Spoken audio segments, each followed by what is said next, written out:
tous, bonjour particulièrement à Jennifer, bonjour à Manon. Alors je commence aujourd'hui toute une série de vidéos consacrées à l'initiation chrétienne des adultes qui demandent à recevoir le sacrement de baptême. Et chaque séquence sera en lien avec le parcours catéchétique que nous utiliserons tout au long de cette année et qui s'intitule « En chemin avec l'évangile de Marc ». Allez, c'est parti.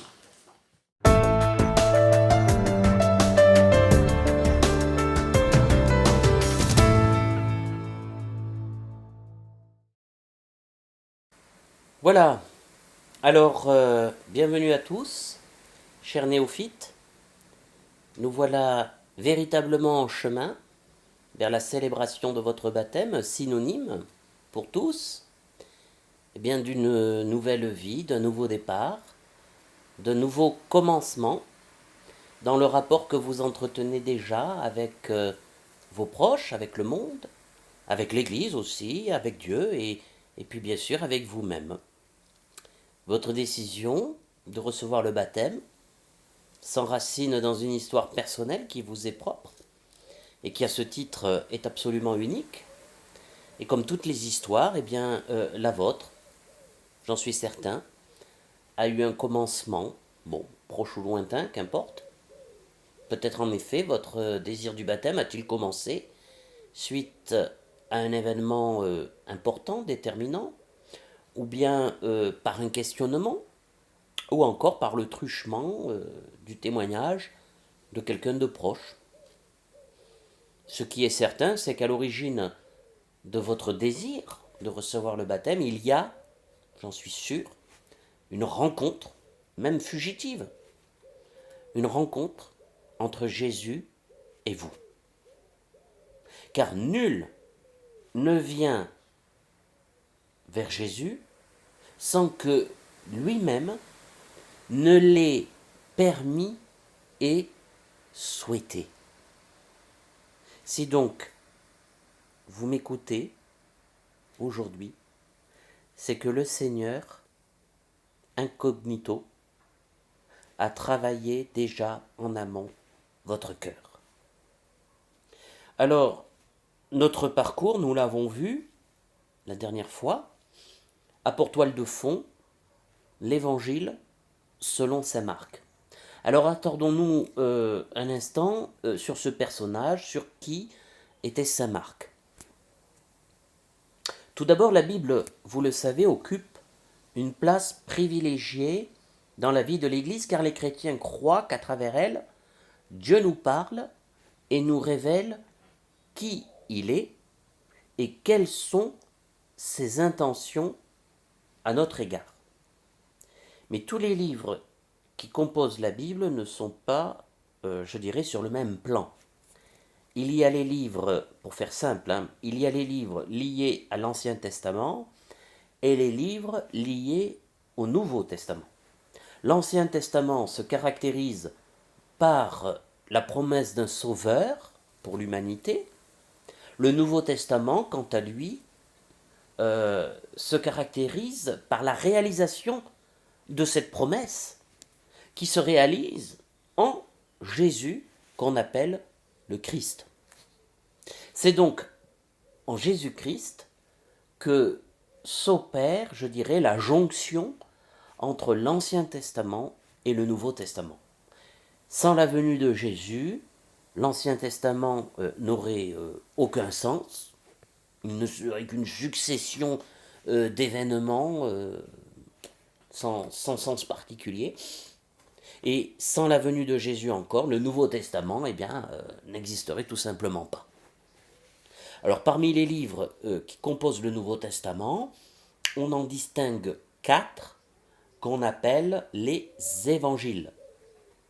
Les évangiles sont en quelque sorte la mémoire écrite des premiers disciples de Jésus. Retenez bien cela.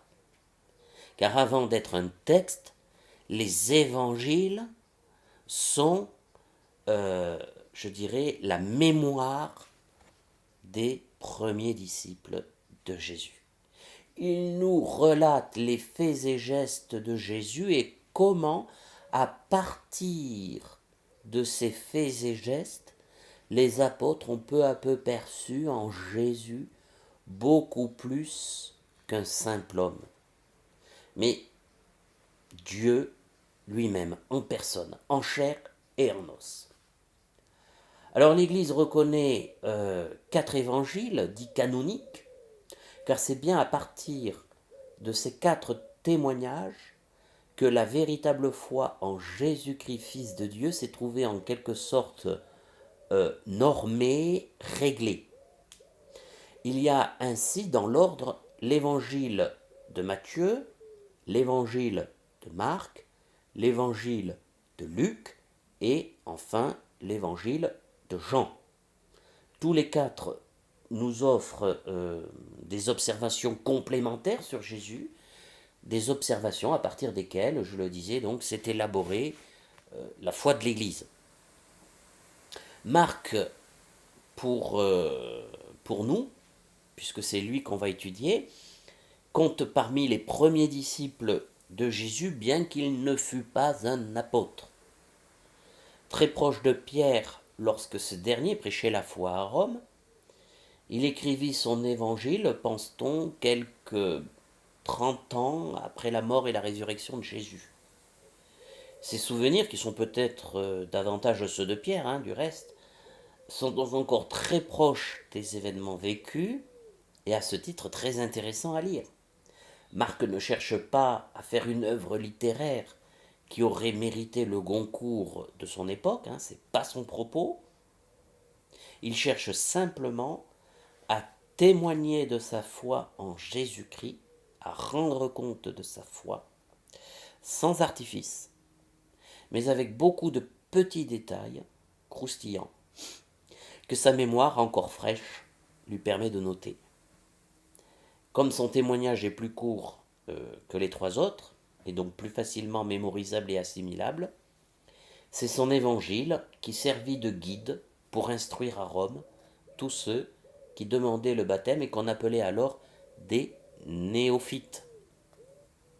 D'où le choix de cheminer à notre tour avec l'évangile de Marc. Nous mettrons ainsi nos pas dans le sillage des premiers chrétiens de Rome et vous verrez, ce sera une aventure fantastique. Alors un mot maintenant sur le terme évangile. Ce mot signifie bonne nouvelle ou joyeuse annonce. Comme autrefois le garde champêtre, oyez, oyez, braves gens, battait en ville le tambour pour annoncer quelque chose d'important, le mot évangile, dans l'Antiquité, était utilisé par les envoyés, les ambassadeurs des empereurs romains, pour annoncer une grande nouvelle à destination de tous les peuples de l'Empire, telle la naissance d'un héritier ou l'annonce d'une grande victoire. Le mot évangile comporte donc en lui-même une connotation universelle et impérieuse. Si je résume, lorsqu'on entend le mot évangile, il faut comprendre ceci. Ce que j'ai à vous annoncer vous concerne tous et mérite la priorité absolue de votre attention, toute affaire cessante. Et c'est Jésus lui-même qui a choisi de qualifier d'évangile sa prédication. Nous l'avons vu dans le texte, « Convertissez-vous, disait-il, et croyez à l'évangile ». Et à la lumière de ce que je viens de dire, nous pouvons mieux comprendre pourquoi. Parce qu'en qualifiant sa prédication d'évangile, Jésus, d'une part, hisse sa propre personne à la stature d'un souverain. Et pas n'importe quel souverain, puisqu'il est lui-même le Seigneur, le Dieu vivant et vrai. Et puis en choisissant d'appeler sa prédication évangile, Jésus, en filigrane, se qualifie lui-même d'envoyé. Et pas n'importe quel envoyé, puisqu'il est précisément l'envoyé de Dieu, l'envoyé du Père, le Messie qu'avaient jadis annoncé les prophètes de l'Ancien Testament. Et puis, à travers ce terme, Jésus manifeste aussi la portée universelle de son enseignement. C'est à tous les hommes, en effet, que son message s'adresse. Riches ou pauvres, esclaves ou hommes libres, etc., etc. Et puis, enfin, je dirais une quatrième raison, en qualifiant sa prédication d'évangile, Jésus manifeste la priorité absolue que requiert l'écoute de son enseignement. Et en effet, l'enjeu de sa prédication est vital pour notre existence, puisqu'il s'agit ni plus ni moins que de notre salut éternel.